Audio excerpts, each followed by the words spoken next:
What about Brando? He's whatever race you want him to be, apparently. Fiji. He was a citizen of Fiji at the end, right? Tahiti Oh, well, Islands or yeah. something. Um, what's I that could movie be. where he plays like a Japanese guy? They tape his eyes up and everything. It was like He an did that. old. He did that a few times, didn't he? Well, I think Sean Connery did that. He played a Japanese guy. In some kind of. He disguised himself as a Japanese guy in one of the Bond movies, but he's not playing a Japanese guy. But he is Well, very offensive Brando, disguise. but Brando plays a Japanese guy, and I can't remember what Oh, the the movie's Tea called. House of the August Moon. Yeah, that's what it. Yeah. I mean, When I did the. he looks good. Yeah, yeah. I can't. I mean, I can't say he looked good. I'll take your word for it. He It's does look a already lot like started. Sean Connery in disguise. This is nuts. Well, I mean, in this movie, Missouri Breaks, he plays an Irishman. He Sometimes. does. Although I suspect he's making fun of Richard Harris. Don't you think? With the Isn't that what it hair. feels like? Hmm. But why? Why not? Were they in a movie together? It feels like they must have been rivals or something. We'll have to get into it on the episode because there's a lot of why. What do you mean? This is the episode. Oh, we're starting? Oh yeah. We're into it. Well, I just watched, David, you probably know this one, The Appaloosa, the Yeah. other Brando Western. He's supposed to be Hmm. half Mexican in that one, but he's playing it straight the whole time until suddenly in one scene he starts talking in the most ridiculous Mexican accent where he's Oh, like sitting in a canteen. I gotta rewatch that one. It's Sidney J. Fury, right? Yep. And it's all Canada's finest. everything is like foreground shots. Every shot has something in the foreground. It's worse than a Michael Winter movie. Tons And of I know that close-ups. yeah, and I know that Enzo Castellari when he made Keoma, his latter day spaghetti western, um, Hmm. he said he took all the shots from the Appaloosa. That was like his big influence. And if you watch Keoma, it's all foreground shots. You always have something in the foreground getting in the way, burlap or something. Is that William Berger in Keoma? Keoma is Franco Burt Reynolds, Nero, right? Oh, and then does William Berger play his dad? I think maybe. Yeah. Yeah. That's what's funny the Burt because Reynolds? What's the Burt Reynolds one? Navajo Joe, Yeah. Okay. Good. but that's Corbucci. did Reynolds play non-white characters often? I'm not as versed in Burt. Um, I'm trying to think. Maybe on like old TV shows and stuff, but What? he didn't make it a habit. He didn't like Navajo Joe. He famously is like, I thought it was the other Sergio. Like he thought it was gonna be his fistful of dollars. He's like, they put me in a fright wig. That's what he would call it, a fright wig. So they told him this is going to be directed by Sergio, and he's like, good enough for me. Yeah. Sergio Corbucci, Sergio Leone, whatever. One Sergio's as good as another, right? Is he playing? He's playing a Navajo. Oh, he's playing Navajo Joe. He looks. So, so He looks here's the like question. Bill Hartman's Frankenstein.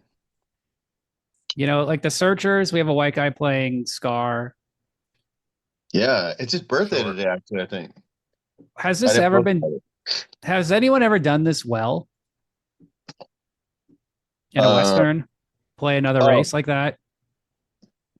Other than John Saxon in the Appaloosa, going brown face. well, guys Henry playing Silva. Mexicans, yeah, guys playing Mexicans can work sometimes. Like, I mean, no one's gonna say, like Eli Wallach was miscast, right? Like a Brooklyn Jew as a Mexican, but it works. But Right, right.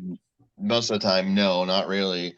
Usually with natives, it honestly usually only works if like the guy playing the part is already Mexican or something. So like early like Anthony Quinn in like The Plainsman or something. He's convincing. Yeah, I was going to Uh say Quinn's a good. Yeah, that's a good yeah. example. And But So Silva can pull it off. Silva's like a chameleon. Can do any yeah, race, Silva, any yeah. sex.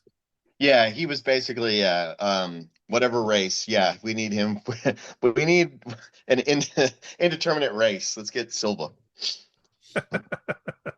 Now, on the Missouri breaks, what what happened with this movie? What was it supposed to be, and where did it go wrong? I think it's for here's my perspective as someone who has done no research. It's like Brando was in Godfather and Last Tango in Paris in '72, so that's like his ultimate apex. That's the highest praise he ever got. He's like two huge movies. He's on top of the world. But then this is the movie he does after 4 years later, and it's like he just didn't care anymore because every movie, it seems like every movie after this, he's insane. He's insane in Apocalypse Now, Superman. He's pretty much Yeah, he's pretty much I know. nuts I know in this people. movie and everything after. I know people theorize that like Last Tango in Paris like broke him. Like that's what he gave himself all to. Like the last time he really got immersed in a role, and then after that was like, But he is fuck pretty nuts it. at it. Yeah. Um. I mean, from what I know about Brando, is like his father, who I believe is Marlon Brando Sr., right?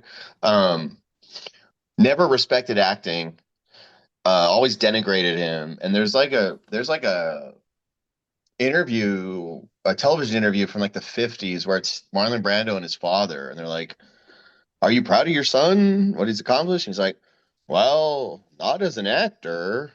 So I think that Brando always kind of looked at it like, this is dumb. It's play acting. It's stupid. And he just, yeah, he didn't. I think that he had came to the apex of acting and became this uh figure amongst method actors and everything. Like, that's the guy, and he'd reached that height and was just like, all right, it's not really, not much. I know that he with his dad, he when he started his production company, he made his dad in charge so that he could boss him around. Really? um yeah, and there's a big thing about like when he was making One-Eyed Jacks, he was constantly trying to find different scripts, and so he like optioned a Louis L'Amour book called To Tame a Land, and he became close friends with Louis L'Amour. Louis L'Amour, they would shoot cans in the backyard and stuff. Louis L'Amour and his wife were like the only people present at his second wedding. And then when that marriage went wrong, I think Louis L'Amour's wife actually testified against Brando so that his wife could get custody of the children or something. Um, Good but then friend. he threw that away. But the Louis L'Amour book and then everything else he'd kind of optioned were all about like a guy getting revenge on like a father figure. And then eventually you get to One-Eyed Jackson. It's all about him getting revenge on a guy named Dad Longworth. you know? So Okay. I think his like acting like is baked into like uh wanting approval and resenting his father, who just thought this was a shitty vocation to go into. And he always kind of had that on his shoulder. When I did a deep research into One-Eyed Jacks, I read a bunch of different Brando biographies and stuff, and I came away from it going, I think I hate Marlon Brando. I think he's one of the worst people I've ever read about. Just how like spiteful and nasty he was. I know he called like there was a guy who I don't think he named. I don't think they named exactly who it was, but I think it was during the One-Eyed Jacks, and um, he's like, your wife's here with me, where she's sleeping with me, and he's like, you're lying, and he's like, well, come to my house at this time, and then he goes there and finds his wife there, and Brando just thought it was like a joke, like he ruined a whole guy's marriage because he's just like, I can fuck anything, I'll fuck Richard Pryor, I'll fuck whoever, I don't care, and so yeah, Marlon Brando, classic piece of shit. Did his What a did great his actor. dad did his dad have a big mushroomy nose like Carl Malden? Um, Not quite, but he doesn't. Yeah, you wouldn't look at him and go like, oh, that guy's gonna produce Marlon Brando. So, but yeah, and I read in one thing that his dad remarried after his mother, I think, had died. She was like a socialite or something, right? Like an alcoholic or something. Hmm. And supposedly he, I only read it in one book and I couldn't find any confirmation, but supposedly he cuckolded his dad, like he slept with his dad's wife, like to get like after he'd remarried to get something over on him. So there's always that kind of resentment. I don't know if we should be getting this far into it for Wow. Well, I Missouri mean, Break, he is an interesting guy, and he has a but lot of good stories. And then in this movie, you got Jack Nicholson, and this is after he did One Flew Over the Cuckoo's Nest, so he has a lot of like he's at a high status level, and I guess he want to make this movie? Is it his idea from to like make it and get it going, or is it just like, oh, they're going to pay me a lot of money? Because apparently him and Brando both got paid a ton of money to make this. Well, yeah, yeah, you got to bring up Elliot Kastner, the producer, who is the guy who, if you're going to like blame anything on this movie, you should probably blame it on him because he's the one who went to like Arthur Penn and Nicholson and Brando and told each of them, "Hey, Jack Nicholson, this is his passion project, and he wants you for this movie, so you got to do Okay. it for him." And then would go to Nicholson and be like, "Hey, Brando said he wants you to be in this movie," was just bullshitting everybody just to get them on the project and then pay them an exorbitant amount of money. I think it was just a paycheck deal for both Nicholson and Brando at the end of the day. Okay, because also when I watch this movie, I get a feeling of like the '80s coming in it. It feels like a high concept '80s movie. There's a lot of big actors in it and all the roles. It has a lot of action. It looks expensive. It has, Randy Quaid. He's an '80s guy. Like it just feels like it doesn't feel like a serious movie. You know what I On a mean? There's career nothing. path to Caddyshack 2. Yeah. It feels like just expensive. Like it doesn't seem like, oh, this is going to be an important movie. I'm going to win an award or like none of that. And like, I think people were kind of like disappointed with it, but in the '70s, you could be more critical. Like, you're like, oh, this isn't great. But like now, this movie seems interesting because we don't get yeah. movies like this anymore. Well, Cribs is right. None of the three, like Penn, Brando, Nicholson, none of them really cared about it, but they all got tricked into thinking that the other ones were interested. So they all kind of signed on, and it's like it's written by Thomas McGuane, who's one of those guys who's like um, Captain he's from that. Berserko. He's from that like what the Montana bunch or whatever it was, right? That Right. included like Yeah. Richard Brodigan, Jimmy Buffett. Thomas McGuane is still, I think, married to Jimmy Buffett's sister. Um, and but he has that kind of vibe of like a Rudy Wurlitzer or something where they like they write westerns, they like the grit and everything, but they like to get weird and be offbeat and everything. And for me, when I watch the movie, I go, this is a really good offbeat 70s Western. Um, it's got a good vibe to it. It's not anything big or flashy, but it looks good. It has good, it's well shot, and it has great detail and everything. But it is hampered by this fact that it has these three titans, right? And none of them love the material. And so Arthur Penn, who never made a good Western, sorry. I mean, he always had interesting ideas, but left-handed gun, it sucks. Little Big Man, it sucks. Sorry. The Hold book on, is hold on. amazing. Let's be a little left-handed guy. I wouldn't go as far to say it sucks, but it has an interesting performance by Paul Newman. That's, I think, the worst part about it. I think Paul Oh Newman's yeah. awful. Yeah, Well, I'll yeah, say but this: he's a theater director, so he gets like acted. All his movies. It's not like you'll go like, oh, I remember that shot, like that was an amazing sequence, or that set piece, or blah. Like you just remember the actors. Like his big movie's Bonnie and Clyde, yeah, yeah. and this movie has a Bonnie and Clyde kind of feel of like outlaws, like a gang, and Yeah. that's a big '70s thing. Like a gang is gonna get they're on the edge, and they're just what and the law's after them, Well, that's and they're like, that's you, that's Thomas McGuane's thing too. When we're talking about the Montana gang of him and Jim Harrison and all those guys, a bunch of writers, he like had his first three novels come out and he was huge. He like hit it right out of the gate. He was very successful. And almost like an experiment, he decides like, now I'm going to be a hot shit Hollywood screenwriter. So he like writes these screenplays and starts getting them produced. That's when he becomes known as Captain Berserko. And they're all about gangs and like these like the society within these gangs, like his movie Rancho Deluxe. There's another couple of rustlers, you know, who go up against a an idiot who ends up hiring like an insane person to try to catch them. It's like the yeah, same sort of Slim plot. Pickens. Amazing performance by Slim Pickens in that movie. He's my hero. That has what's his face playing a Native American. Who plays a Native American in that one? I His can't remember. Dave is it David Stern? Oh yeah, no, yeah, it's Sam Waterston is like, supposed to Sam be half Waterston. Native Sam American. Waterston. Yeah. Yeah, Stacy Keach in that one. but I I picked can't up remember. the no Keach, no, but Harry Dean Stanton is in that one too. But I picked up the screenplay because, you know, obviously the biggest complaint people make is like, oh, Brando didn't give a shit. He was going off, doing his own thing, improvising. I was wondering how much of the Brando stuff was not in Thomas McGuane's screenplay.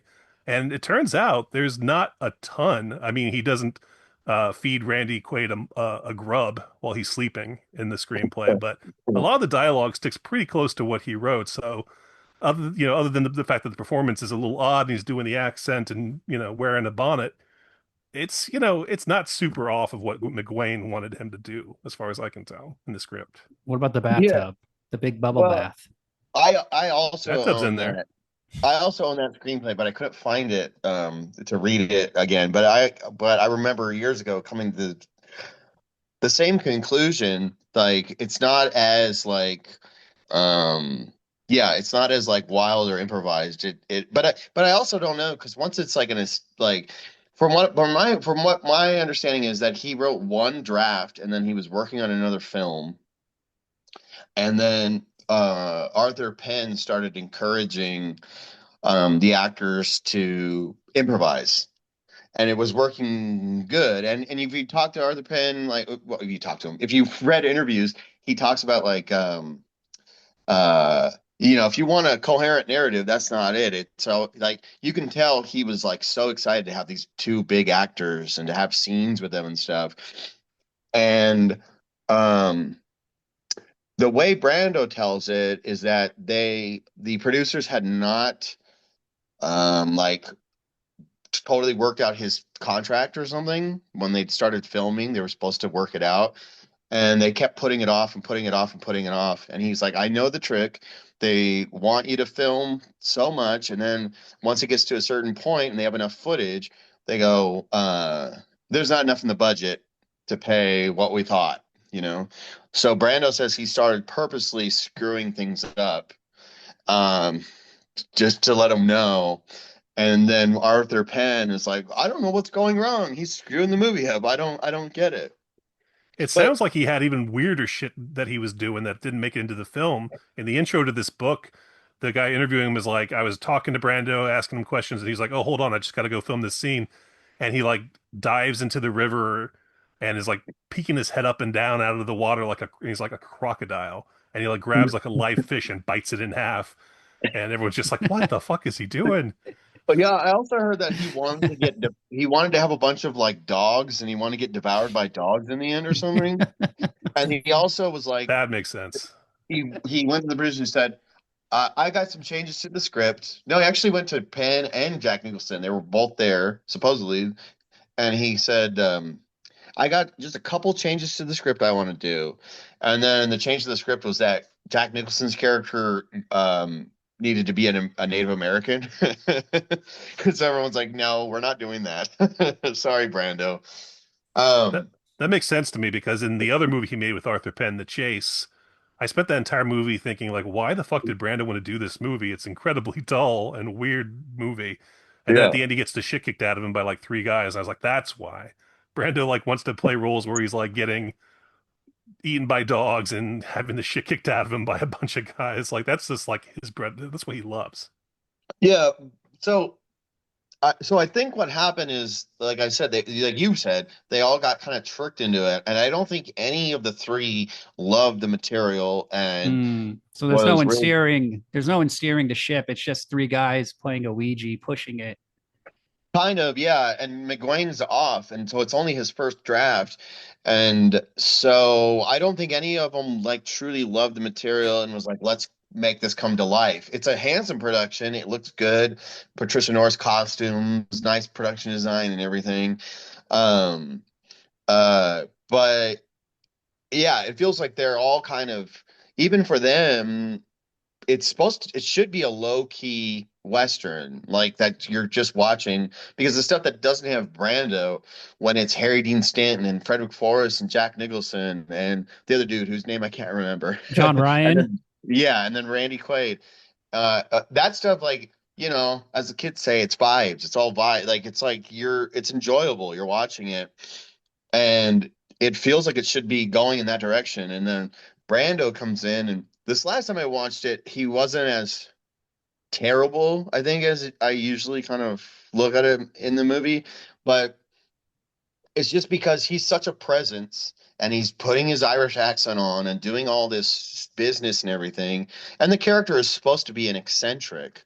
I know that he and Arthur Penn were like, this character has no psychological spine. I don't, he and Brandon was like, I don't know how to get into this character. And they were like, well, let's use that as an asset. You can do anything. And that's not good, in my opinion. And so it's not like, his accent is bad and he switches around and he wears a dress for no reason because it's a 70s Western and you got to put a guy in a dress because that's weird, right? It's not your dad's Randolph Scott Western, a guy's in a dress.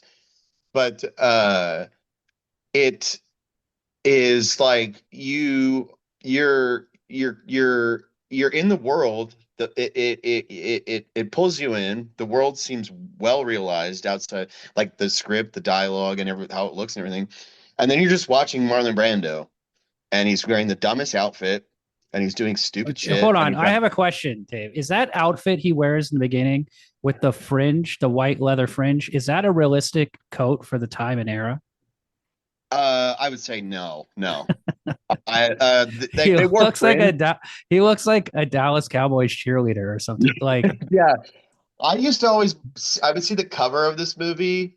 Not no, I would see like the not the original art that's by what's his the name. DVD or whatever, like the But photos yeah, of the faces. the bad photoshopped DVD. And I remember like, is this a biker movie? This just because of his stupid coat. I was like, is this like some kind of Easy Rider sort of retread?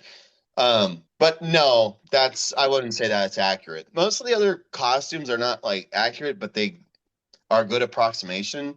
But that one, no, that's not good. But so you're just kind of, it's just like whether or not he's giving the worst performance of all time. I don't think he's doing that. He's not incompetent, but he's doing these things, and you're just like, well, But now I I'm just think, watching Brando. I'm not watching this Western anymore. yeah. I'm watching Brando being Well, a goofball. most of the takes are that Brando is the problem with this movie. I disagree Well, with it. I think he's the most interesting thing yeah, yeah, about the yeah, yeah. movie.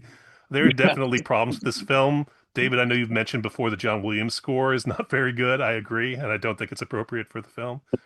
But Brando as a fucking Creedmoor packing, lilac smelling regulator serial killer in this film, I find absolutely entrancing. And you're right, a lot of it is presence and just the fact that it's Brando being weird and captivating. But that scene in the dress, Harry Dean Stanton's death scene, is the best scene in the movie. I find it terrifying, you know? He has a bottle of gasoline on a rope that he sends over to the log cabin they've been building. And then he shoots it with a rifle. It explodes and sets the entire cabin on fire. And then he confronts Harry Dean Stanton and kills him with his ninja star weapon. And Yeah, he's wearing a dress the whole time. There's a rabbit made out killing of ninja star. Yeah. a tire iron. That's what Brando said. He made it out of a tire iron. He designed it himself, and he was like, I designed this weapon and it was perfect, but I got worried as I was writing that if I fell, it would no doubt like impale me, like a pig on a spit. I know that people that our defenders, they do say like Brando comes in, he brings the movie to life, and he's fun, and he's interesting. I don't I disagree. Um I think he's obnoxious and stupid and uh completely wrong for the film. I mean, the character is always written as an eccentric, but I feel that I think there could have been a better actor who just embodies that, who has a sense of history and can do I these sort of I don't think eccentric. so. You don't think there's another actor that could do that? No, because I don't think the character has any. I don't think the writing's there. So I think it's a Well, wash no matter who. Because then it's like, well, maybe you could put Al Pacino in there, you get another insane performance, or maybe you could put like Gene Hackman, and he would try really hard or something. Like I'm it's not even it's thinking about those guys. I'm thinking Timothy about Carey, Like Burt Lancaster, somebody like that. no, I'm not thinking about a big star. I'm thinking about somebody who's just is Joe Spinell. who has a feeling, who you believe has killed people, who you believe as that is an assassin that has actually a Are there? functioning Hold on. assassin. Were there bounty hunter assassins back then There who did were bounty hunters is not really that much of a thing. regulators as Were there dry gulchers back then in the 1880s, Montana? Yes, there were stock detectives, and that's what they were called. And this movie's kind of interesting because Thomas McGuane wrote this, and not and then also wrote Tom Horn, which also Hmm. got screwed up by a big star. Um, and in it is that about horse movie, rustling. yes, but in that movie, the regulator stock detective character is the main character. So it's like he's flipping it. That's a more sympathetic take on that regulator character in Tom Horn, whereas this one he's just this goofy villain. And I know what you're saying. Like the writing isn't there. Like I said, supposedly he only wrote one draft, and then he was working on something else, and then when he realized they were changing it, he was very upset because he'd done a lot of research and everything. And there are aspects of the script where you're like, what? Like the main villain guy, like he's just like at the end like an invalid. And it's like, well, you had your like your sort of not twist, but you had your like Brando's death is just like a out of nowhere. You're like, whoa, that really that really was shocking and surprising. What a cool way to handle that. And then when he goes to get revenge with the guy, then it's like, oh, he had a bunch of strokes and now or whatever happened, and now he's an invalid. And you're like, okay, well, okay, so they're kind of throwing off your expectations for the climax twice. But then the guy still pulls a gun, and then they still get to have their little gunfight. And it's like, well, That's why I'm that saying doesn't. it's like an 80s movie. It just feels very contrived in a way like the 80s are. Like it's maybe it's not a high concept film, but it is like a star driven movie. But And I, it but that's what I'm saying is that I feel that the version of this movie that's not star driven, um, is better. Has is better. potential. Like the Western that I'm watching before Brando shows up, I'm like, this is one of the best 70s Westerns. And then Brando shows up, and then and maybe the writing starts to falter too, but it just completely, Like it pulls me out. he should have 3 scenes or something. Brando. Like, He should have like like, 3 or 4 scenes. He shouldn't be like he shouldn't be the first build character, the first build actor who like overshadows everything, right? Like he's Well, a it's funny foreigner. because he's introduced with Nicholson saying like he's a long shooter, right? That he kills people from a distance, and he's like insinuates that he's a coward for doing that. And then you have the scene later on where he kills both John P. Ryan as he's banging that lady, and he kills Fred That's Forrest another while great he's on the scene. shitter. Yeah. But Brando's not That's in those scenes, and I always wondered like, oh, was it like there's supposed to be more of like a scene with Brando there, and then they are like, let's leave Brando out because he's such a pain in the ass, and we'll just have him sniper or them from afar. or maybe he just doesn't need a scene, or maybe I don't know. It feels like they built him up. Like the scene for me in the movie that I go like this doesn't make any sense is the bathtub, the bubble bath confrontation. Like I just thought Yeah. like I is he doesn't kill him. Nicholson doesn't kill him. What a great line, though. My God, you ain't even there. I love that line. Yeah, it's good.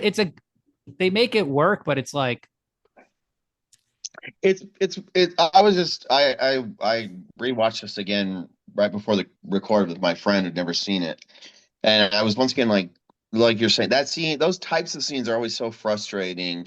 And I think it's supposed to show like he's not just like a straight up murderer. He can't really do it. But they already showed that they lynched yeah, they kill the other dude, right? So then the you're just ranch watching hand. it, and then everyone else is killed, and then when he finally slits his throat, you're like, yeah, you could have done that earlier, you dumbass. It doesn't, those types of scenes are frustrating. I hate it when they put those in movies. But yeah, That's an um interesting thing that you don't see them string up the ramrod, right? In Yeah, yeah, Revenge for yeah. Sandy's death, because Nicholson, when he robs the train, and then later when he's robbing the guy, I can't remember the guy's name, like Buddy or something, he's so amiable with them. Like he's like friendly with them and not at all menacing or, villainous in any way. It's hard to imagine these guys Plus, getting together and roping, like stringing the guy up in the forest.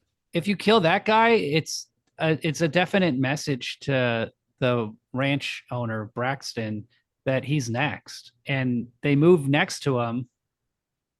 You would think like, okay, so the next thing they're going to do is kill him, and just, but no, he's like, I want to settle down and become a farmer.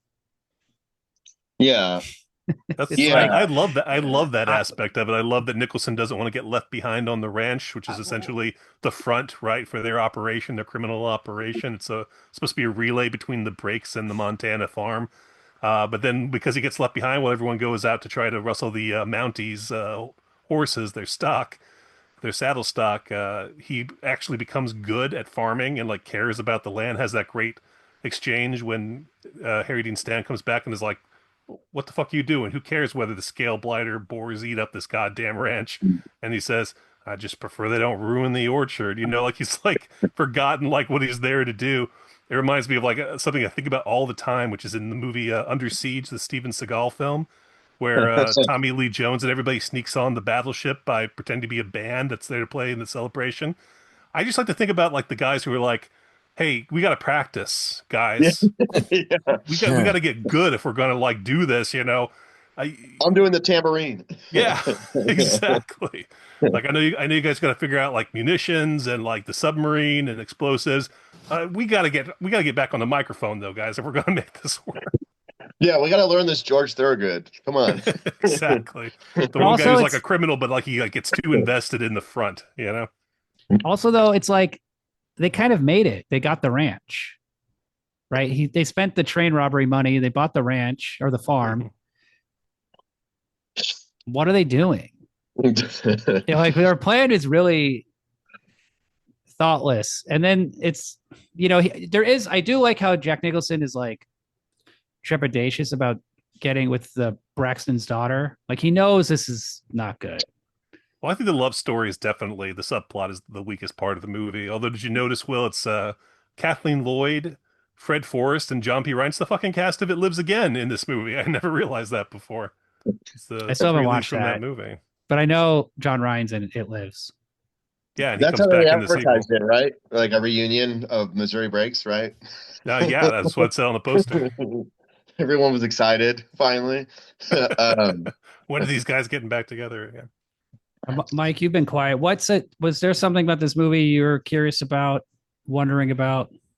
Yes, I did wonder, is this how assassins in the Wild West, is this how they acted? Like very, very wacky and doing silly accents. Was that a normal thing Like a back then? pampered movie star? Is that how this? Yeah.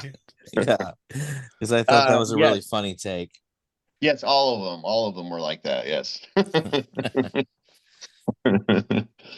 What about that clarinet that Nicholson has? That looked very modern to me. Lambert, That what was do you funny. think? oh, I'd have to look at it again. I don't. I'm not sure. I Oh, you know, couldn't oh, tell you you. know something I was curious about: sewing old boot tops to their saddle to hold ammunition. Is that a real thing? Um, I've never personally read that. It sounds authentic. It sounds like a detail that McGuane probably stumbled across in his research. But whether or not that was like common throughout the West amongst rustlers, no, I don't think that was a way to like identify them. But it might have been a something Maybe it's a that some Montana people thing. would have done. Yeah, might have been a Montana thing. Um, What about the whorehouse? It's a very quiet, calm kind of whorehouse they go to. Like, Not it at all seems like yeah, rowdy. it's not like a rowdy whorehouse. It's like it's just a bunch of women living in a house together. And they're yeah. I mean, that whores. was usually how it was. Yeah. Yeah, yeah. They It kind of they I kind of got an Unforgiven vibe a little bit. Just like, Oh yeah. I Well, mean, there's that. Nicholson working the ranch and like putting it as his priority reminded me of Gene Hackman building his house in Unforgiven a lot. Well, oh yeah, let's yeah, also yeah. not forget that this movie has a guy getting shot in an outhouse. Yeah. Yes. Yeah. That was So, nice. so yeah. Of course, Snipes, the honey right? party did the guy getting shot while he's shitting first, but It's What top um, about five. It's top five guys getting killed in the shitter. I think number one is always going to be Paul Verhoeven doing it in Soldier of Orange, where the potato masher gets thrown into the porta potty or whatever, and it kind of blows up. oh, oh yeah, yeah. Well, what about it was Brando. regulators? Could they just shoot a guy in the back on the John? Was that like illegal? Is there like, and also Braxton runs the court himself, like the court of law for the town. Is that Yeah, so like frontier living? Is that how it was? cattle companies at that time, they were actually run by like Irish and British companies. Um, and they had they like that Montana, Wyoming, all those areas were basically when people took a wrong turn on the Oregon Trail, they would cut through there, and it was like somebody realized this is great grazing land, so they started setting up all these cattle companies and everything. But the price of like stock cattle in Chicago, which was the main hub of where you would be selling it, had gone down drastically. And I guess everybody was cowboying at this time. Oh, And okay. and then they So also that's why they had have money concerns. yeah, and they also had some disastrous winters that they hadn't prepared for. And in the meantime, the government started the Homestead Act, and they were giving plots of land to settlers, but they were doing it in a way that where they weren't paying attention to like this is this cat like the cattle companies never actually bought their land. So they're just said this is our land. And then so like homestead would be right in the center of their land, like on their where they get their water, you know.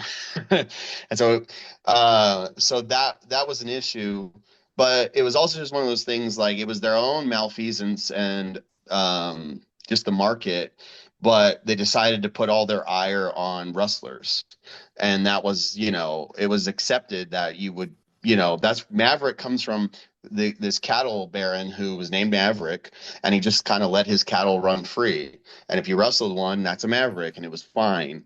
um but then they started like you know Really? uh That's the term clamping maverick down. comes from? Yeah, That's a yeah, maverick cow? yep. That's amazing. Maverick cows, yeah. So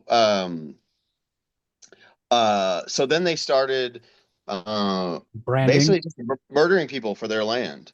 And it was extra legal. They would claim like the Virginian is pro the cattle ranchers, and it's also pro lynching because they would always say like there's no law out here, and the people like when they would take someone to court, the jury was made up of these old timers who remembered the Maverick laws. So even if the guy technically broke this new law, no one would convict them because they're like, no, fuck you, this is how it's always worked.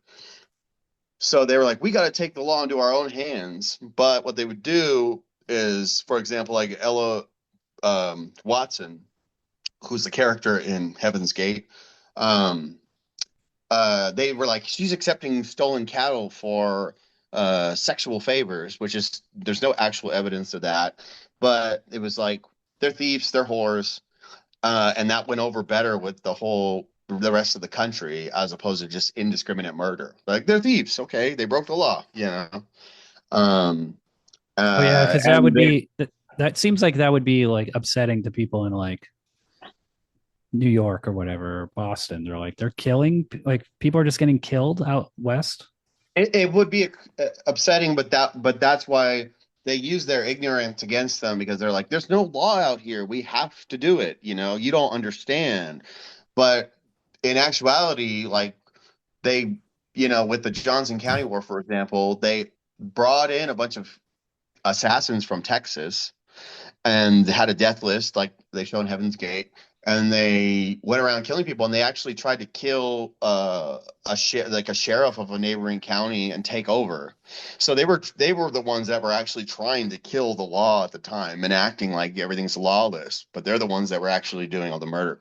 So anyway, for that long preamble, but yeah, it was common to have a guy who would just go and you find someone rustling cattle, just murder, just kill them, and no one, there was no recourse. And Also, there was one guy named Pink Higgins, and he found guys wrestling cattle, and he killed them, and then wrapped their bodies in cowhide and left them in the sun. And then what it does is it shrinks. So when they found them, their eyes and everything were popped out and everything. So that might be an apocryphal story, but they actually would do that. They'd wrap people in cowhide and leave them in the sun, and it would break all your bones. It would just shrink down slowly. It's a terrible way to kill someone. So Yeah, like anyway, like the leather or whatever. yeah, you kind of wish someone would have done it in this movie instead of throwing ninja stars. But whatever. Or what about drowning Randy Quaid in a river? Yeah, usually they just shot people. That was, if that was simple enough, they usually just shot from a long range area. But like for example, Tom Horn, in this movie that he like will leave like a shell casing every time he kills someone or something. And Yeah. Tom Horn would like do like a pile of rocks or something as his like marker. But that's what screwed him up because he shot a teenage boy thinking it was an older person. And whether some people say he was framed, but I don't think he was. But it was easy to frame him because he had a calling card. It's the stupidest the stupidest way to murder people. So not a good anyway. idea then to sign a killing with a sharps cartridge. You're saying? Yeah, don't sign your killings. Probably not the best thing. But I love um, that Fred Forrest, after he gets blown off the shitter, in this like weird random community, people just like leave his body in the coffin with the sign saying like, "Do you know this person?" You know, oh yeah, hopefully yeah, somebody passing through will just recognize, be like, "Oh, that's my brother" or whatever. yeah. So it's like if you're doing that, like obviously, you're not really tight in terms of the law and who's killing who and everything. If you're like, some random guy got shot. Anyone know him? Anyone want to Yeah. claim this fucking body from our town? Um, I know you said that your favorite scene is when Harry Dean Stanton gets killed. I disagree. My favorite scenes are like Harry Dean Stanton like talking about like his uncle who killed his dog for licking the Love butter that. and stuff. Love it. The Or dog who licked that the butter. Yeah. when they're kind of reminiscing and they're talking about old times, but it's always like a terrible story. It's very much like a Pat Garrett and Billy the Kid, where it's like everyone's like reminiscing and people get the idea. It's like it's an elegiac movie, like lamenting the loss of the West, but it's like no, they're all talking about how terrible it is. Every story is bad. So that's the stuff that for me works. Yeah, well, Nicholson Um, too is being like, I don't have that kind of background, like he doesn't come from like a dysfunctional family yeah, particularly and hasn't really had it hard necessarily. I think maybe speaks to like why he's maybe more reluctant as a criminal than the rest of them, why he's friendly with people he robs and why he's not able to kill Brando right away, because he doesn't have that kind of bitterness and, kind of quick to action sort of mentality than Harry Dean Stanton's character has. yeah, and I know you said that the love story is the weakest part, and I agree, but I don't think it's terrible. What I kind of like about it is that the lady is the gal. Let me say the gal. The gal is she's the conscience, so she's right, but She doesn't those like men being hung to death and strangling in front of a yeah, town for Yeah. stealing a horse or a cow or whatever. And so, yeah, but she's right. But then also those types of characters in these movies are always kind of annoying and kind of shrill. Yeah. So the fact that like Nicholson is like, you're a nasty bitch or whatever, and I'm not gonna fuck you, whatever, whatever. It's kind of like I like that element where it's an acknowledgement, like, yeah, she's right, but she's annoying too, you know. Well, she's naive also. Yeah. Well, Dozy brought up the whorehouse, and I love that she's like, "Yeah, that whore you banged was telling me all about it. It's a small town. Like we're friends with all of the whores over I at like the that. brothel." I like that detail because it's like, oh, now she's like, I want this guy to fuck me. He fucked her. Like it's a very, you could see a younger person believing that or doing that in a way. So, because she basically wants to be de-virginized by Jack Nicholson. And Jack Who Nicholson's wouldn't? like, he's like, oh, I he's just, he's, I think Brando wanted to when he was in that bathtub leaning over. Do what you must. what about the guns? All the cool guns in this movie, are they realistic? This, The Creedmoor. that Colt he calls it, single action. yeah, he said he had a course. bird pistol, but isn't that barrel too long or something? No, he says, yeah, hand over that bird's head Colt, which is clearly like McGuane wrote that, and then they didn't have anyone on set who had one of those. The bird's head is a Colt. It's a double action Colt, and the handle curves like it looks like a bird's head. And the lock work of it and everything was too complicated. It was hard if something went wrong to get parts, and so there's never been a reproduction. So if you see one of those in a movie, it's an original. But in this movie, it's not a bird's head; it's just a regular Colt. He's like, which you can tell by the handle. It's the easiest way. So that's one of those things where I think the script said one thing, and no one on set probably even knew what a bird's head Colt was. They're like, "We got a Colt. We'll just use that." Otherwise, I Is it think Close enough? Close enough. the so? It's guns are just a pretty good. it's just the handle that makes it different because it has this like It's not it kind of sticks back. It goes back in a way. cosmetically, that's the most obvious difference, but it's a very different gun. It's smaller, and like I said, you don't have to pull the hammer back. You just pull the trigger. It's a double action. So you just pull the Oh, trigger. Um, and yeah, and you'll see it like in young, like Billy the Kid liked it, Doc Holliday liked it, and so you will see it like in Tombstone and Young Guns and stuff. But those are like actually real ones from the 19th century because really? they've never made reproductions. And sometimes they'll put a bird's head handle on a regular Colt, but that's not, that's a modern thing. So, and sometimes that'll pop up in westerns, but it's not, the Colt single action was never manufactured that way. I can But also anyway, see yeah. that falling on McGuane though, to like hear the term bird's head, Colt, and just throwing it in the screenplay. He's got a lot of flowery poetry thrown in here and there, like that line about the Swiss clock that doesn't make any sense. Like a Swiss clock always moves back and forth. Like I didn't even know what he was talking about, but Oh yeah. Same motion all the time or something like yeah. that. Yeah, same movement or whatever. Yeah. But I know so little about the Wild West or horses or any of this stuff. So like when he said sewing bridles, like they went to prison, they were sewing bridles. I was like, what the hell is that? And I had to Google it, and it's just like the rope around a horse's face, right? Oh, Like that's like I thought it was like, what is this obscure term? Instead of no. like stamping license plates, they make them sew bridles. That was their punishment back then. Yes. That was the 19th century version of a license plate. That's funny. So also like these guys are all rustling horses and cows back then. Is it just because there's no work, right? You can work in a mine maybe if you're lucky. It just seems like it would be a terrible place to be stranded or to get, I guess you could lose money gambling. I don't know. Like what it seems like you're really Yeah. fucked in the West. That's the thing I always come away with these movies is if you're lost, if you're poor, if your horse dies, if you're betrayed, like you got nothing. Yeah, back then,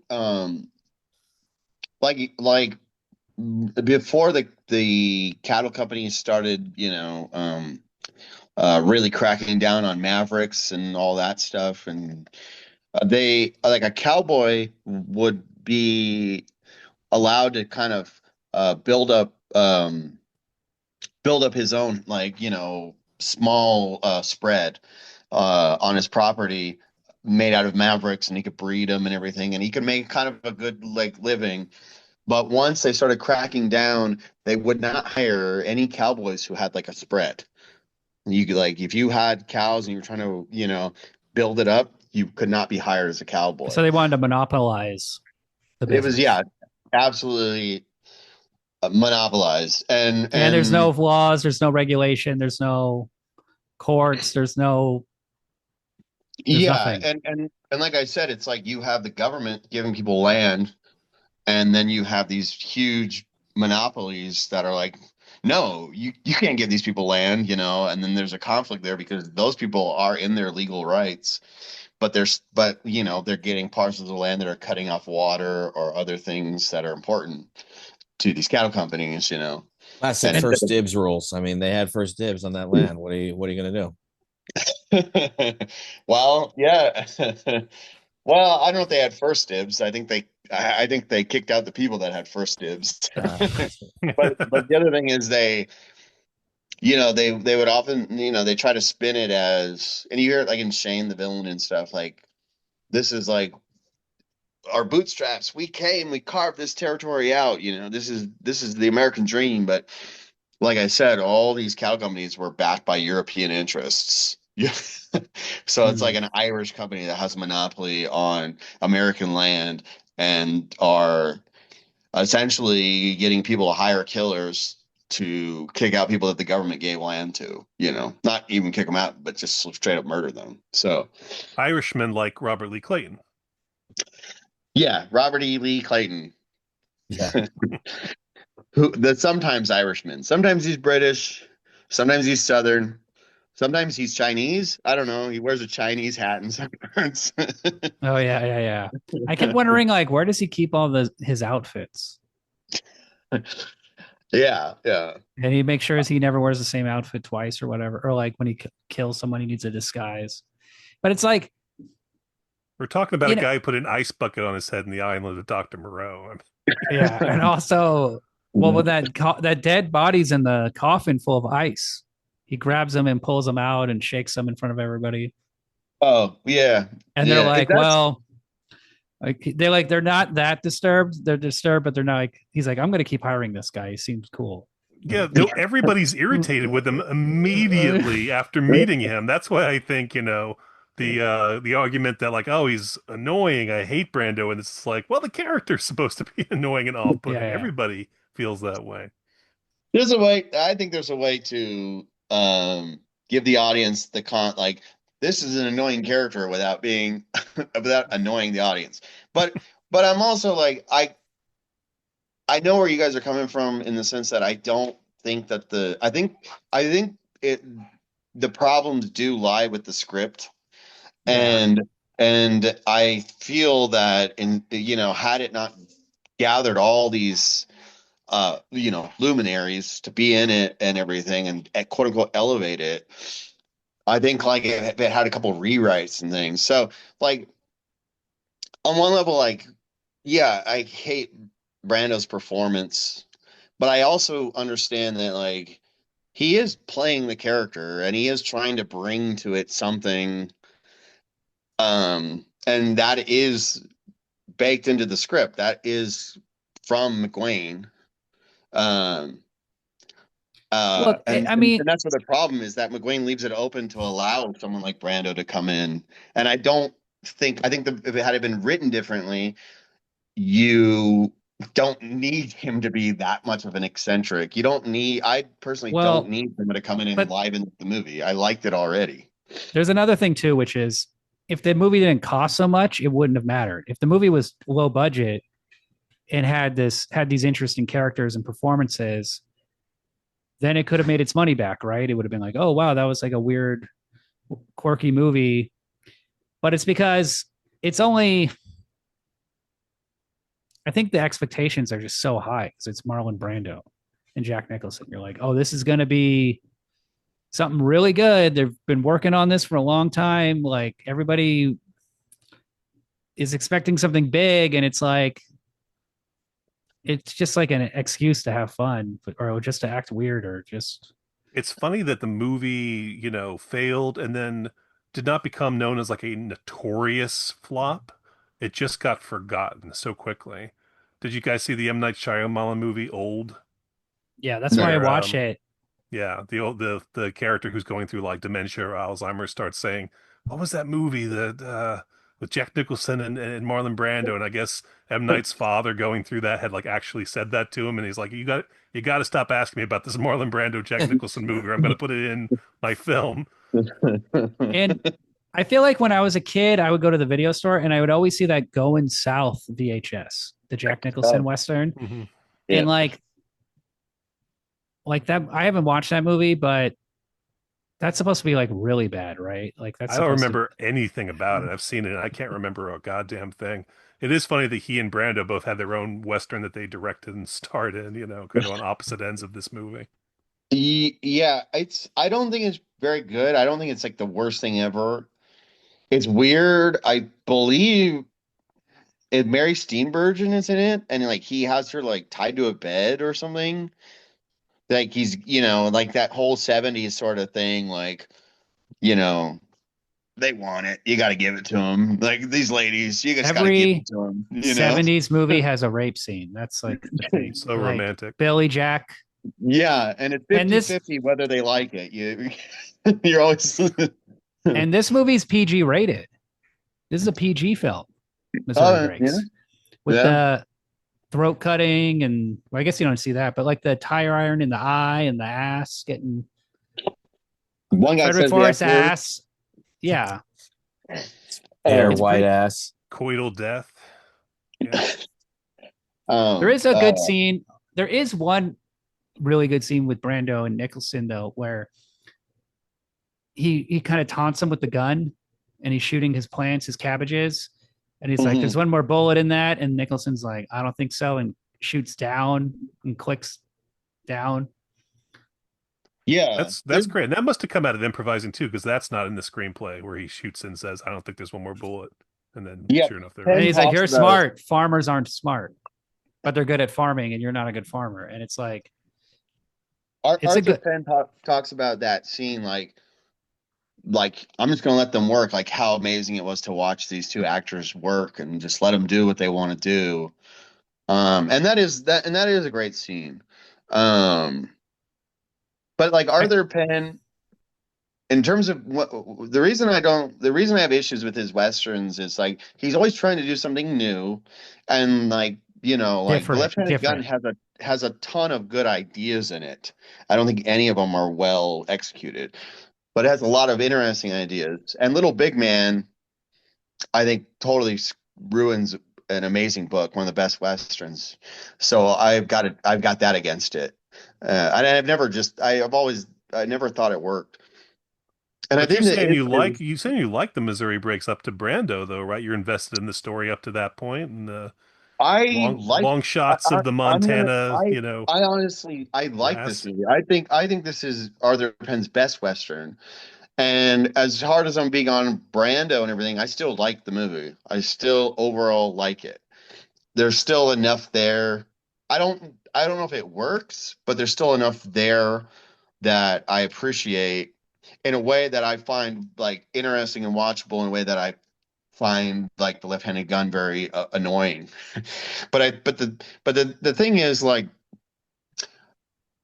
Arthur Penn, I think when he would do these kind of genre things, the only time I think he really like skirted that line is Bonnie and Clyde, where he's able to do tonal differences.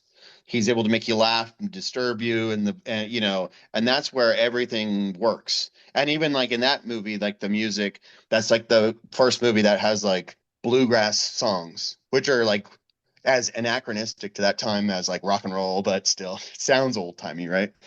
Um, and I just feel that when he's doing westerns, unlike somebody like a Peckinpah or something, who are the people that are also trying to do something new with the Western or whatever. But there's like the difference is like a Peckinpah loves the Western Yeah, and yeah, he's yeah. trying to infuse the cliches, the conventions. I won't say tropes for Thunderbird, but he infuses those Not with here. like he infuses those with the reality. He like is making the cliches real as possible. He's giving it psychological realism. So it has like the power of like myth, but it also has the psychological realism of that. And to me, I think Well, he's Arthur a Penn good is more director. like well yeah, but I I feel that mean, Arthur Penn is like Western, it's kind of silly. Let's do yeah, a yeah, goof yeah, off. Like let's do a weird yeah, yeah, yeah. spin. And it's not infused with like a love or respect of the genre. It's just like let's No, do goofy stuff. And I think Thomas McGuane has that in his writing, that he has a love for the period and the genre, and he's doing his own spin, just like a Rudy Wurlitzer. But it's not. It's very. I don't. It, sometimes, but I feel rarely it's just like, let's do something weird for the sake of it. well, And I feel I think it's also like a Brando, musical. You know, like a musical, it's like you have to be really good at making musicals. Like you have to be really good at making westerns to make a western. And then when you try to do like, I'm going to do my spin on it, you're just kind of like, well, it's a try. You tried, but This is such a different kind of Western, though. I feel like if Peckinpah had done it, like there's still an amount of romanticism in Peckinpah, just by what you're talking about, David, the fact that he, admires the genre so much. I don't think he could make this movie because, like we said, it's a movie where people like look like they want to get the fuck out of here. Everyone looks really bedraggled and depressed and like they're just waiting to die, and that's helped obviously by the fact that like there was like apparently a ton of rain during the film, and everyone had to like stay in their costumes for days and days, just drenched and feeling horrible and miserable. I don't know if Peckinpah could capture that. This is one of the rare westerns where I feel like you really feel the kind of desolation and like desperation of some of these characters. Not that he wouldn't, make a good movie. I'm sure he would, but like I think that see, maybe Penn I, wasn't the number one guy, but like I'm glad it wasn't like a great Western director who made this film. well, I think Pat Garrett has that same idea. I wouldn't say he romanticizes the West. He mythologizes the West, Maybe but it's the he wrong word, but yeah, yeah, even yeah, Pat yeah. Garrett, like just their friendship in that movie at the beginning of the film, there feels something like sacred and like the idea of, being an honorable gunman or whatever. And that just like the world maybe doesn't sync up with your own personal values the way that they do with the characters in a Peckinpah film. Yeah, but he also throws it off because he makes them murderous. Like Pat Garrett essentially gets a guy drunk so he can murder him just as a message, and Bill the Kid is just like he's willing to, shoot people up in terms of his own self-preservation. If Peckinpah was going to make this, he would have rewritten the script. That's just how it would have worked. He would But the have. sure, difference, sure. but the difference though is, Slim Pickens' death scene in that movie, the most beautiful death ever put on film. Such a gorgeous scene compared to Harry Dean Stanton in this one, which is so ugly and gross, and his corpse being left with like no eye and just like burned and soggy. Yeah, I think also there's a thing too with like Sam Peckinpah is like he's trying to make the best western every time, or like he has like it's the Great American Novel or something. It's like this like thing he's He aiming usually did. for. He's it's this thing he's aiming for though. You know what I mean? Like I got to make the best western ever. I got to make a movie better than like he loves Shane. He's like I'm gonna make a movie better than Shane. How do I do that? Mhm. How the fuck do I actually do that? Whereas I don't think Arthur Penn is like I I don't think he's agree. trying to We make the we best. needed a He's not. C student. We need a C student to direct this movie, I think. It's just kind of like it's a job. I mean, these guys are just working, right? It's not serious. It's not But life changing work. But my disappointment though is that I think that until it starts getting goofy, I think that Arthur Penn does an excellent job of creating that world and these The bond, characters. yeah, the guy, It's the like gang, the bond, everything. But it For doesn't me, it doesn't get goofy with Brando though, because we've already got Nicholson, stepping out of the train and whoa, and he's like, in Like, the middle of the bridge. that here's part's bad. That part's terrible. That what is a about bad scene. is Richard Farnsworth the bounty hunter in Tom Horn? He's in Tom Horn. But like I could see Richard Farnsworth as being the bounty hunter or the regulator. That's well, in And like Tom Horn, in a smaller role and like less show offy, but like an adult. Like he's these just guys, if these guys who are just like joking around all the time, getting drunk, going to the whorehouse, not thinking, if they had to actually face an adult who was kind of serious, like that would unnerve them, and then that would be a good thing maybe for Nicholson to play off. Well, that's why I threw out Lancaster because I'm thinking of like a guy who's intimidating, who yeah. could treat these guys like they are children. But Brando is nuts, and like the whole scene, the elongated scene with Randy Quaid with little Todd, he's just a cat playing with the mouse the whole time. He's just fucking with him. Throwing out like, I'm not really And a he's preacher, I'm scary. actually a cattle rustler. Why don't you tell me what you really do? It is scary. And then when he drowns him, that's really unsettling. I don't think Richard Watching a Farnsworth could person do drown. that. It would be He's a the guy from different the part. Straight Story, Mike. That guy. Yeah. Oh, okay. He'd be I like, "You want some honestly- wieners? I'm cooking wieners." I don't know how it would work, but I honestly love that idea because, like, Richard Farnsworth. Well, what I was saying is like in terms of casting I think the role just needs to be rewritten, but like on the page, what I was saying earlier, like I was thinking like not that he even did the best job, but he worked with Arthur Penn a couple times, like Denver Pyle or somebody that's a Western character actor that has that weight to him, and then you realize that he's kind of off in the head. You know what I mean? Um, It's a I hard. just think that would work, and the weird eccentricities would only be more, you'd believe him more because you already believe the Yeah. guy, as opposed to it's Brando and now he's doing this wacky thing and now he's doing that wacky thing, and that's what throws me out. I don't want to say like when Brando's on screen I'm hating the movie or I'm like, ooh. You're It's not just that bored. he's just he's just throwing off what I thought was already working well. And I think this movie hasn't it's like the people that went to see it first were like Arthur Penn, Jack Nicholson, Marlon Brando. Oh, it's not that good. All right. And then I think it got this reputation as this bomb, and then people rediscover it, and that's how I was. And I remember watching and go, it's not that bad. It's actually kind of decent.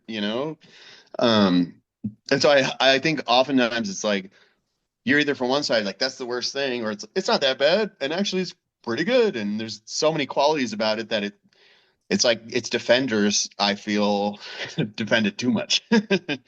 Yeah, I couldn't really find many reviews of it from the 70s. Like, I know there's no one Roger, person. there's no Roger Ebert or anything. It was big like, enough it got a Mad movie parody of it. Mad Magazine. Yeah.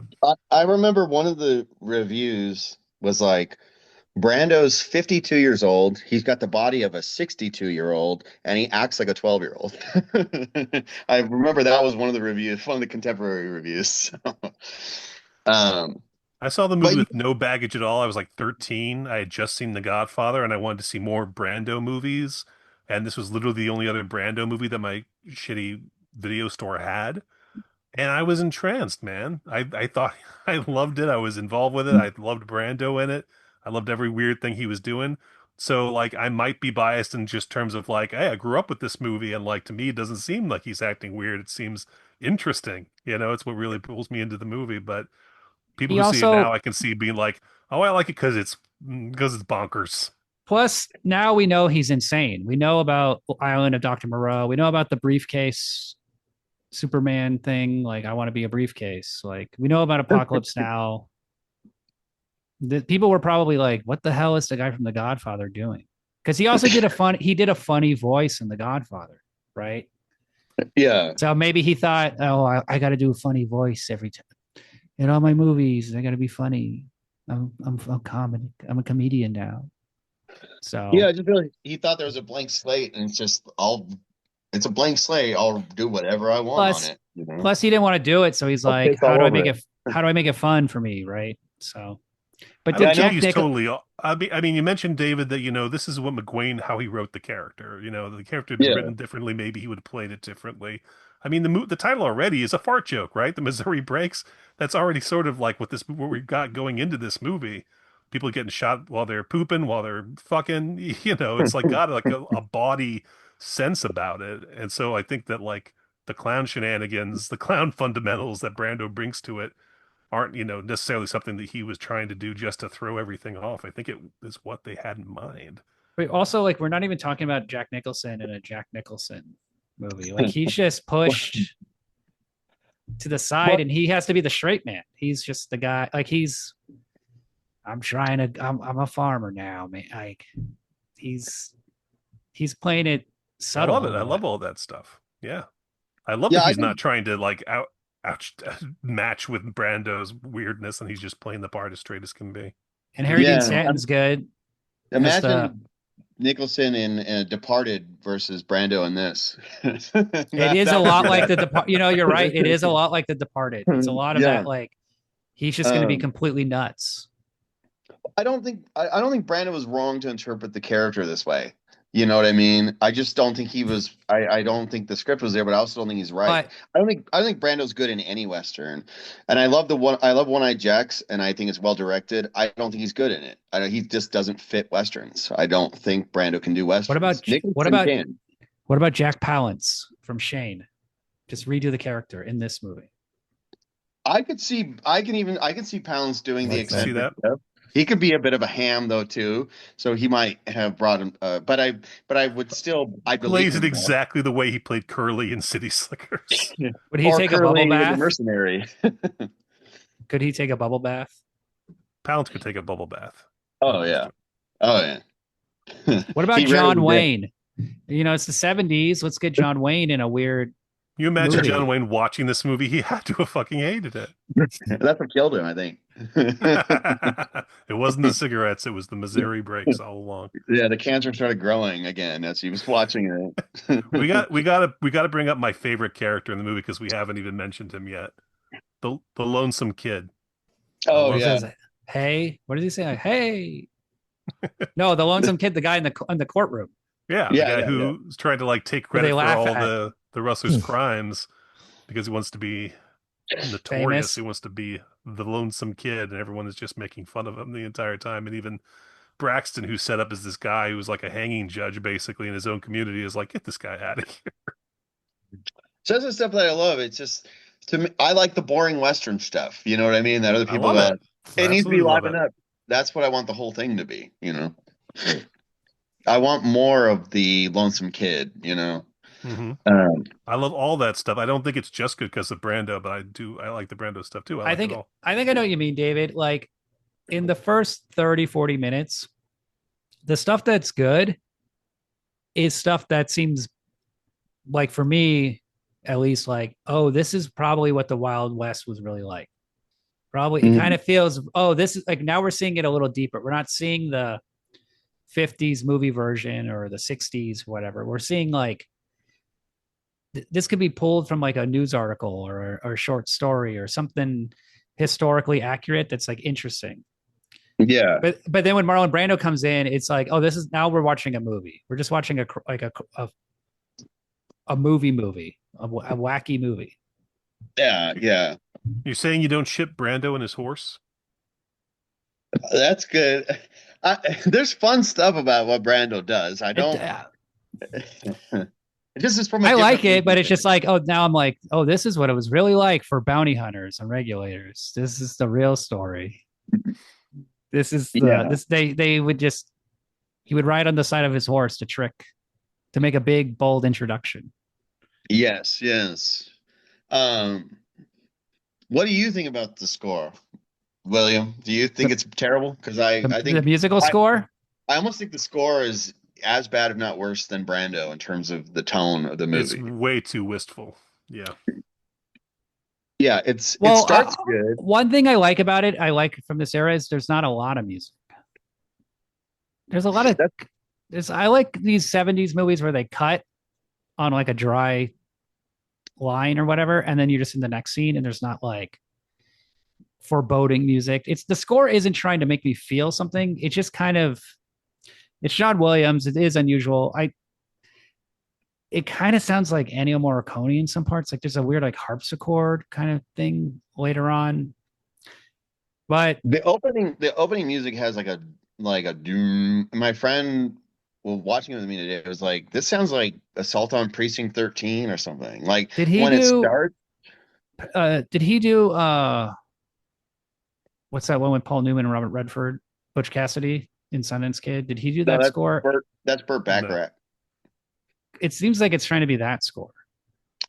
Yeah, That makes sense. the train robbery scene. It's like, yeah, it feels like, left over from a Butch Cassidy type of thing. And I think the problem with the score is that it it tries to be whimsical, and it's like, isn't this fun? And it's a harmonica, and it's like, isn't it crazy? They're rustling horses, isn't this fun? We're having a great time. And it's like, no, we don't need you to reinforce like that. Aren't I'll we say all? It feels like desperation. Like, isn't everyone having a good time? This is fun, isn't it? well, Like there there's is one not. thing. I just remembered this. There is one thing about this movie that like bothers me, and it bothers me in every robbery movie. I hate in movies like this where the money is just being thrown around. Like when they rob in a movie and they're in the getaway car and they're like, "We got the money," and they just start grabbing like fists of it and like throwing Yeah, it around. I yeah, hate thousands of dollars just falling out of the back of the car, trailing and behind.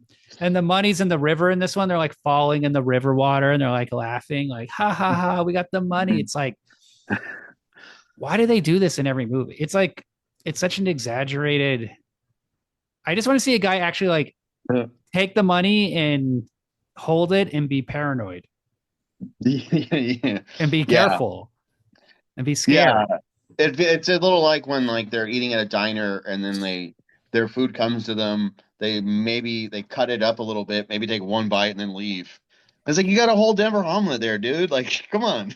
Well, that's another one. Let me Yeah. get a cup of coffee, and then they're like, "Fuck you," and then the guy like has to leave with no, like without drinking the coffee Yeah. or Or a the guy's full like plate of food. Yeah, pizza delivery man or something, and like, deliver those pizzas. Stop talking to this guy. Come on, they're getting cold. That's just stuff I care about. But yeah, no, you're right. That whole And then the scene is just waitress comes bad. over and they just throw up the money. Here you go. Yeah, yeah. train Just robbery. throw The it up in train the robbery air. scene is bad. Yeah, and he's like, I'm Jesse James, and I just I this is just my own historical nonsense, but Jesse James, when this movie takes place, was dead for years, from my understanding. They mentioned the Hole in the Wall gang right after he says Charlie Siringo, I was and going to those say, guys they are like, mentioned Siringo. Yeah. yeah, those are like guys who became famous in the 1890s. They wouldn't know about him, but Jesse James died in 82. And to be fair, the guy says, you're not him, but maybe he knows he's not him because Jesse James was killed. But it's just like stuff like that. That old train robbery scene, take it out. It's bad.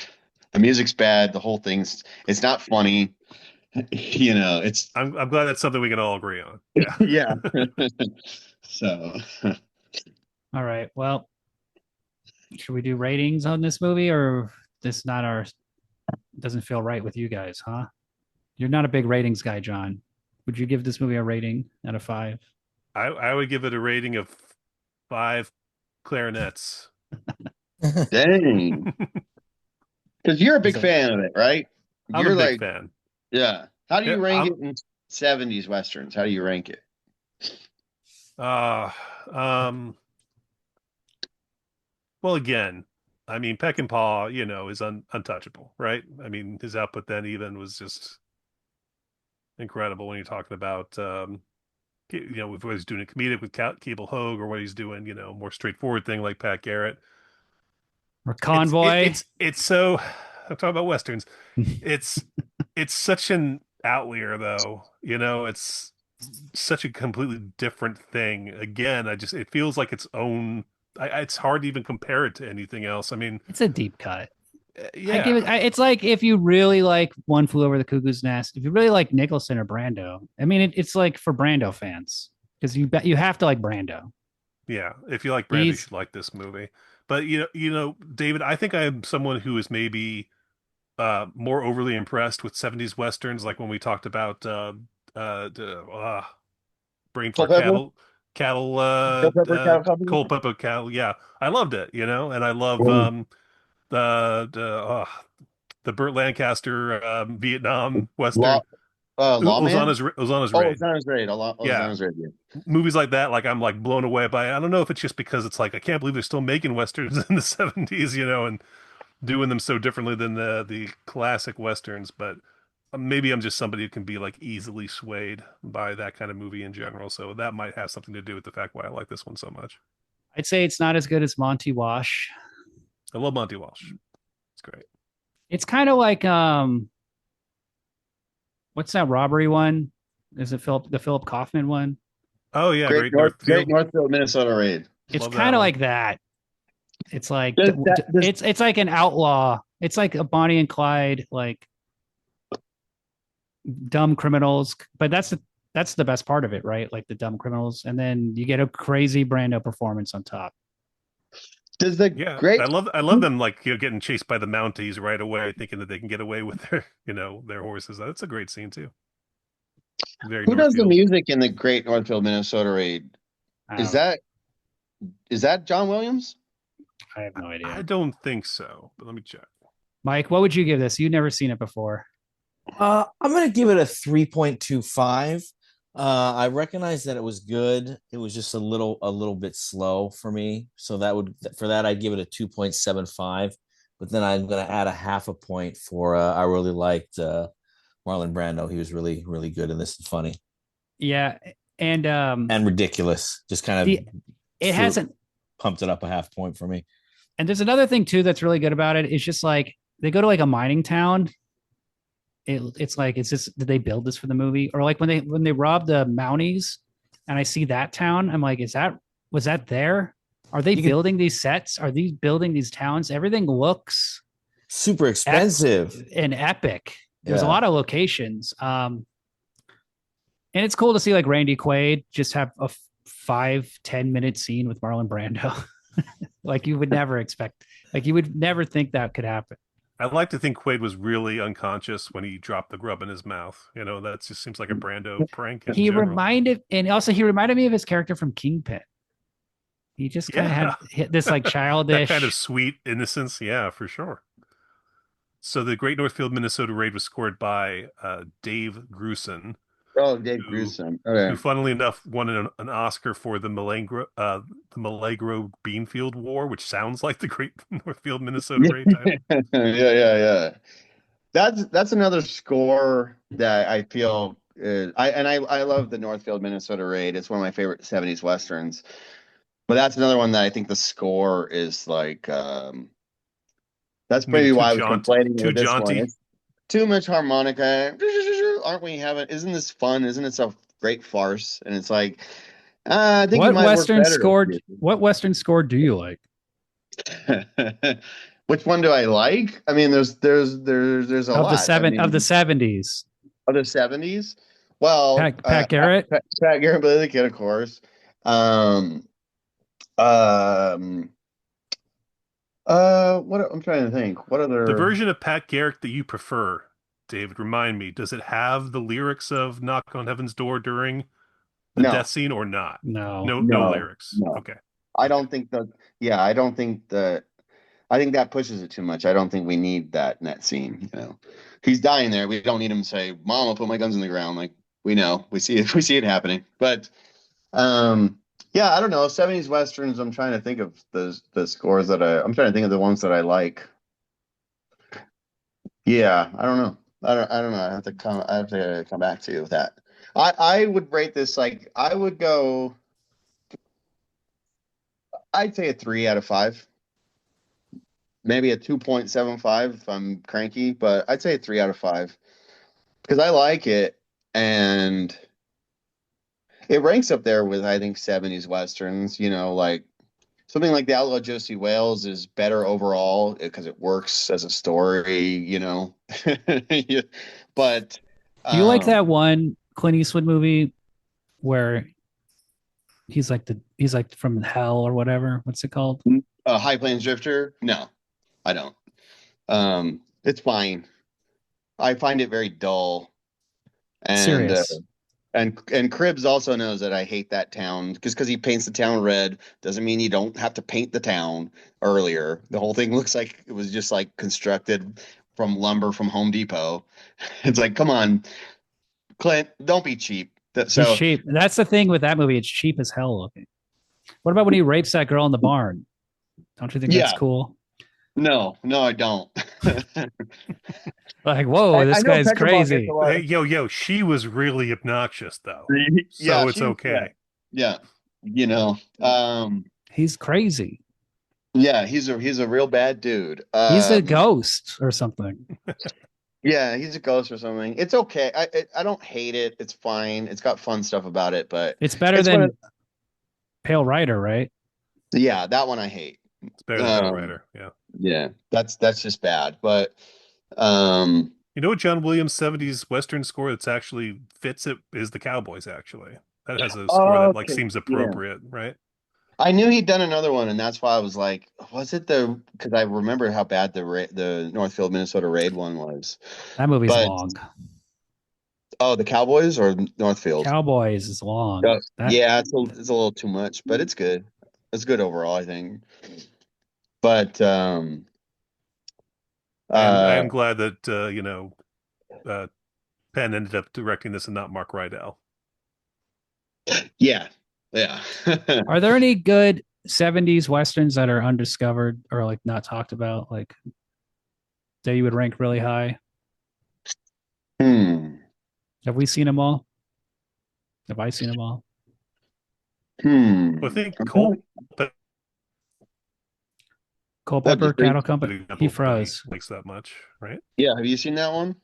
I haven't seen that one. That's like on my list. Tarantino plays it a lot in New Beverly, but the Oh, name I was like, this can't be good. This sounds like the lamest movie I've ever seen in my life. The Culpepper Cattle Company. But I guess I was wrong to doubt just on the It's name. a somewhat ironic title. it's the first. What is it? The first Jerry Bruckheimer produced movie. So Okay, there's that. That maybe that will sell you on it. Culpepper is good.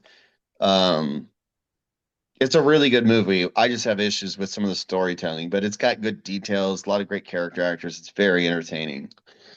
But in terms of undiscovered, I don't really know. There's a couple solid ones like the Spikes Gang is okay. I don't know if that's undiscovered. It's not amazing. Um I never heard of that.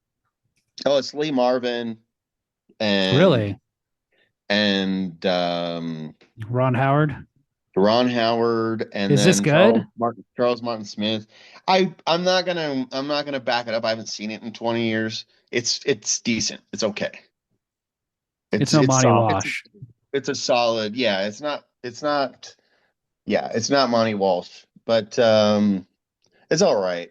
Of those kind of coming of age westerns that the 70s started doing, where whether it's Culpeper, the Spikes Gang, or like Dirty Little Billy. The best of that crop to me is Bad Company, easily. Um, and I have my own issues with Bad Company, but that one is like of that, you know, What are the of that. westerns where you don't have issues? Shane, Pat Garrett. I have issues with Shane and Pat Garrett. I've got issues with every Mike's a Western. big Shane fan. I love Shane. I don't see how you can find anything wrong with that movie. I can What tell about you. Gene Arthur's wig? I I didn't even think of that. I'll have to pay attention to that next time. Um, I don't really like Shane as a character. I like Jack Um, Palance more. sure. I would agree with that. I I love Shane as a character, and I love the way that he's portrayed. Because to me, I look at Shane like because that it's very realistic, but it's also trying to do mythological stuff. Both George Stevens and Jack Schaefer knew mythology, knew the classics and everything. And I look at Shane like this guy he's set apart, he's different, he has extraordinary abilities, and he's trying to be a humble person, and he has these urges that he can't. To me, I go, Shane is like the Last Temptation of Christ, but a better version. Because the whole thing is about this guy who comes out of nowhere, and at the end is he dead or is he not? And he rides through a graveyard. But even when he's going to face the Palin's character, he's riding through and you see a cross and stuff. So I think and he has his a sort of stigmata wounds, he gets shot in the side. So there's a lot of religious stuff. They claim they didn't intend any of it, but that's what I get out of Shane. It because it's told from a child's perspective. You can make it gritty and realistic, but you can also retain mythic storytelling. And so for me, I love Shane in the sense that his longing, his desire, that's what comes through to me. Whether or not he's yeah, but what about that corny outfit he's wearing? It's authentic. Really? Yes. You haven't seen my Shane visual authenticity? I don't have it memorized. It looks a little goofy, but Jody Young, who did the costumes and was a technical advisor and stuff, he's clearly he's basing it on stuff like something Wild Bill Hickok would wear. And if you look at pictures of Wild Bill Hickok, he wears funny fringed outfits, not like Marlon Brando in Missouri Breaks. What about Paul Newman? And didn't he do Wild Bill? And Robert Altman? That was Buffalo Bill. Buffalo Bill. Yeah. Wild Bill is the best. I'm an idiot. Well, everyone gets that confused. I think that David Carradine was Wild Bill, and he, was an Altman guy. So I understand. What and Deadwood, right? Mm-hmm. But also in The Plainsman, the Gary Cooper movie about Wild Bill Hickok, he wears a very similar outfit to Shane, and that was also designed by Jody Young. So Shane's outfit, the reason they picked that outfit, because in the story he wears all black like Jack Palance, but they were worried about Alan Ladd's height. So they're like, if we give him this kind of buckskin tunic, you don't really know exactly. You can put the belt anywhere. You can't register his full proportions. So he looks so small compared to Jack Palance. Well, yeah, but it works. He's a gunman. He's not a big tough guy, Okay. But yeah, I got problems with every Western. I'm glad we got to talk about this movie, though. I'm glad we got to talk about this movie, David. We have a history of going back and forth on social media where my oversensitive responses have been like, "You leave Missouri Breaks alone, you bully." I just want to hear you say, if you came upon the Missouri Breaks naked in a bubble bath, you wouldn't shoot it. No, I wouldn't shoot it. I would caress it. I'd overlook its flaws. Would you get in with it? Oh, I'd get in it for sure. For sure. Brando could seduce me any day. That wonderful, beautiful tub of lard. I like the movie, and I guess my disappointment registers for how much I like it in the scenes that don't involve Brando. That it's just for me, it's a whiplash. Whether or not the Brando scenes are still okay or decent or watchable, it's just what I loved. It's like the Hawkline monster, what it was doing at first I loved so much that when it decided to do something else, there's no way for it not to be disappointing on some level. But Hawkline Monster by Richard Brodigan, which we talked about on the Pink Smoke podcast. Yes. Yeah. So, I have no idea what that is. Sorry. Oh, check it out. You got to read it. You enjoy it. It's very short. Okay. It's from the Montana gang or whatever they were called, who was written by a friend of Thomas McGuane's. So it's got a similar vibe to it. One of his fishing buddies. Which group would you rather be associated with? The Montana gang, like the writers and the movie stars who go fishing with Jimmy Buffett in Florida? Or would you want to be on Brando's Tahiti Island with Donald Camel and Elliot Kastner and all those guys? Away from Brando. No. Yeah. I don't. He fucked my girlfriend in front of me. But they were trying to create an environmental Eden. Don't you understand? They were trying to perfect methane gas as a source of energy. That's shit power that they were trying to do, just like Thunderdome and Mad Max. I mean, it's a good idea. Brando, he was ahead of his time. But no, I would definitely. Jimmy Buffett seems like a fun guy. Yeah, well, yeah, they talk Chill about stories. guy. I don't need Brando's insanity, no matter how There's brilliant, no matter how brilliant he is. there's stories Probably that more like beautiful Jimmy. women on his island though All than in right. That's Montana. true. But he would have them all, he'd have ran through them all. He'd Uh, share. I I don't want Brando's leavings. Um, uh, I would want to be with the Montana gang because you could watch Harry Dean Stanton playing I'll take the pinball with scraps. with I'll take the with scraps. Jimmy Buffett. Like that's one of the things like they talk about like Jimmy Buffett and Harry Dean Stanton like played pinball against each, or I think it was pinball. They were yeah, or no Pong. I think Pong. maybe That's in Rancho Deluxe. yeah, they were playing Pong against each other all into the early hours of the morning. So yeah, I would want to be part of that group. Jimmy Buffett. Not that I'm a big fan, but Jimmy Buffett, Harry Dean, Thomas McGuane, sometimes Sam Peckinpah, Richard Brodigan. Mhm. That's my group. I All would right. want to. I don't think I'd ever want to be around Brando ever, in any capacity. No, no, not a place where you're trapped. You just want to like a bar, talk to him for a little bit, and then you can just leave. But Yeah, not an yeah. island that he owns and he's like banging everybody on it. Are you guys all excited about that Billy Zane movie with Napoleon Dynamite? Hell yeah. Very excited for that. Love Zane. Very excited. He looks like Brando. I mean, it's fantastic. Yeah, the makeup is good. We'll say Yeah. that. I don't know. I'm not excited, honestly. I mean, it's No, I'm not either. It's directed by Bill Fishman, who made Tapeheads. Come on. Oh, okay. okay. All right. All right. I don't think it's like it's going to be what on Amazon Prime or something. It's not going to play in a movie theater. Oh, I don't know. I hope not. I You know what don't I know mean? what the distribution plan is This for the is Brando movie. I don't know. I hope Billy Zane It could comes have come back. out already. I wouldn't. It might have come out. I don't know. I'm a big He never John left. He never left. Heater head. Yeah. All right, guys. Well, this has been fun. Thanks for coming on. We Well, gotta thanks end for this. having me. We gotta end this shit.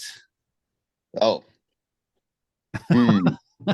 Plug your stuff. Oh, Where can we yeah. find you, Lambert?